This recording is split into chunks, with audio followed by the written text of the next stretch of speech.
और ये झारखंड का हिस्सा है और जो बगल में नदी है उसके बगल में पश्चिम बंगाल का क्षेत्र चालू होता है। दोनों भारत देश के ही राज्य हैं, लेकिन जो घटना घटित हुई उससे नहीं लगता है कि हम लोग पश्चिम बंगाल के बॉर्डर पे हैं। ऐसा लगता है कि हम अंतर्देशीय बॉर्डर पर हैं, हम बांग्लादेश के बॉर्डर पर हैं। गोवंश झारखंड में प्रतिबंधित है।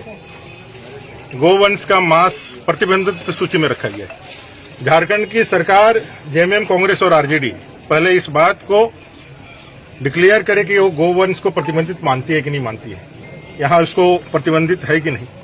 जब प्रतिबंधित है तो किस तरह से हिंदू आबादी के बीच में जिनको माता के रूप में पूजा जाता है उस गोवंश को सरेआम अपने धर्म के नाम पर, बकरीद के नाम पर लोगों के समक्ष छिपा करके नहीं, रोड के किनारे काटा गया।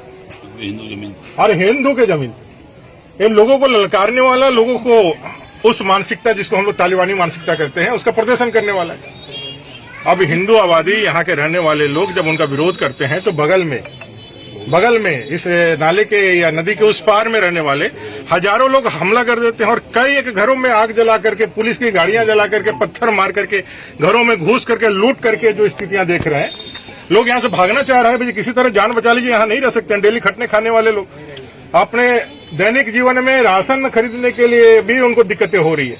पुलिस यहाँ कब तक रहेगी, ये इनके जीवन का सबसे बड़ा प्रश्न है, क्योंकि इनको लगता है कि पुलिस यहाँ से चली जाए तो फिर आकर के लूट करके, मार करके यहाँ चले जाएगा, किसी को कोई बचाने वाला नहीं है। ऐसा अराजक स्थिति में न मुख्यमंत्री का कोई बयान आता है, न मंत्री का बयान आता है, न यहाँ के नवनिर्वाचित सांसद का बयान आता है, न यहाँ के सांसद का बयान आता है। विधायक तो जेल में है। यहाँ के कोई जनप्रतिनिधि, जेएमएम, कांग्रेस, आरजेडी का इस तुष्टीकरण के कारण किसी के जबान से एक शब्द नहीं निकलता है। इतनी बड़ी घटना एक सुदूरवर्ती पाकुड़ के क्षेत्र में घटती है और झारखंड में इसको बहुत छोटा सा लोग ध्यान देता है। ये बांग्लादेश नहीं है, पश्चिम बंगाल भी नहीं है।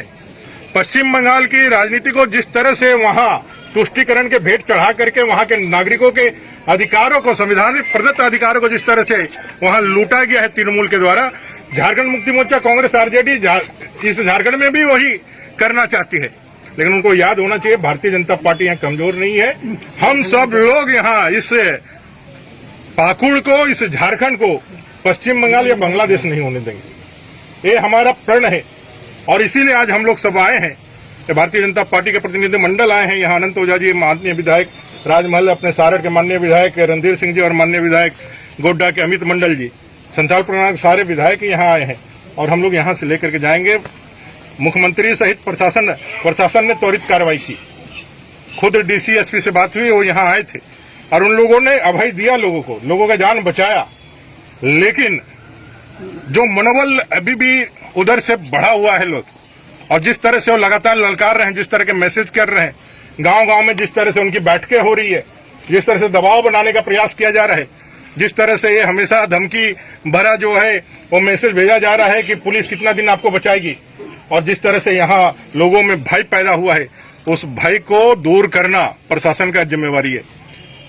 नहीं तो अगर शासन फेल होता है और जनता अपने हाथ में सुरक्षा लेती है तो फिर ये प्रशासन की जिम्मेवारी होगी, राज्य की सरकार की जिम्मेवारी होगी जो स्थितियां पैदा होगी। क्योंकि भारतीय जनता पार्टी सर, यहाँ पर ग्रामीणों का डिमांड है कि क्या सहायता मिल सकती, उसको मिलना चाहिए सरकार की तरफ से। इमीडिएट उनके नुकसानों की भरपाई करनी चाहिए। और जिन लोगों पे ये घटना को करने का, जिन पे अंजाम है, जिन लोगों ने कार्रवाई की, पहले तो प्रतिबंधित गौ मांस का कैसे वहां किया गया, उस पर जो कानूनी कार्रवाई वो करना चाहिए।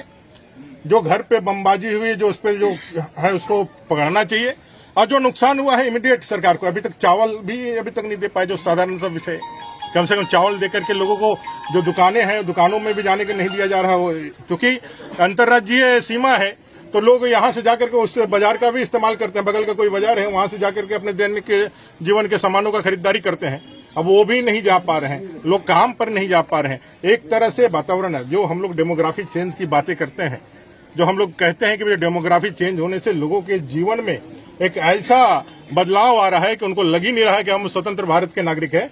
उनको ऐसा लगता है कि हम बांग्लादेश या पाकिस्तान के नागरिक बन गए। सर जहां यहाँ अपना पर भी ग्रामीणों का डिमांड है कि एक पुलिस कैंप खोला जाए, 100% क्या होना चाहिए। आप लोग इस पर 100% दबाव होना चाहिए। बनाएंगे सरकार एकदम पर? यहीं से आज ही से मैं आपके माध्यम से भी मांग करता हूं और यहां से लेकर के पुलिस प्रशासन से भी बात करके और राज्य के प्रशासन से भी बात करें, ये अविलंब यहाँ एक पुलिस पिकेट खुले, टीओपी खुले।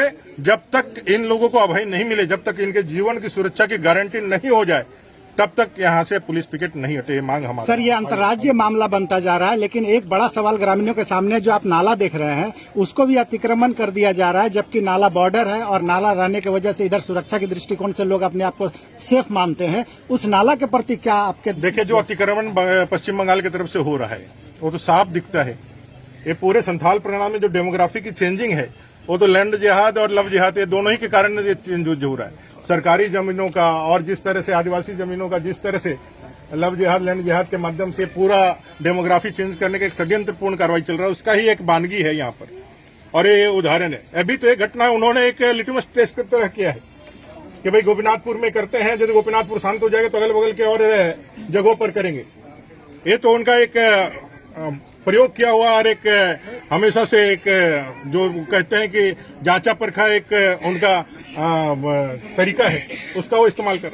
सर इस दौरे के बाद अगला कदम आपका क्या होगा? या सरकार से मिलेंगे, सरकार को बात करेंगे, इनकी जो क्षतिपूर्ति है उसको दिलाना, जो दोषी है उस पर अविलंब कार्रवाई करना, अंतर्राज्यीय सुरक्षा का पूरा मापदंड। जिस तरह से मुख्यमंत्री चुप है, मुंह में दही जमा करके बैठे हैं, जिस तरह से मंत्री सब चुप है, जिस तरह से यहाँ के सांसद और विधायक चुप है, ये साफ दिखाता है कि हिंदुओं को इन लोगों ने पूरी तरह से तिरस्कार करके ये जो है मुस्लिम तुष्टिकरण के भेंट चढ़ा दिया है।